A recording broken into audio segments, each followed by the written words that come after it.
Are you tired of pulling all-nighters and still getting mediocre grades on your exams?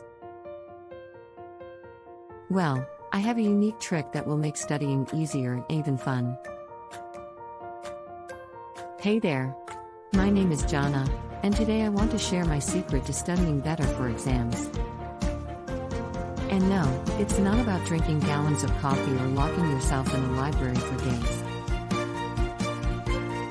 You see, I used to struggle with focusing on my studies until I discovered the power of exercise.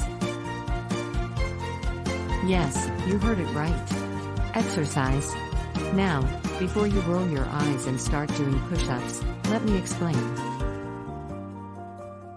Research shows that exercise can boost cognitive function, memory, and attention span.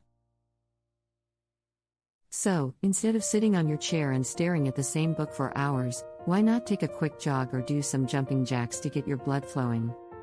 Trust me, your brain will thank you later.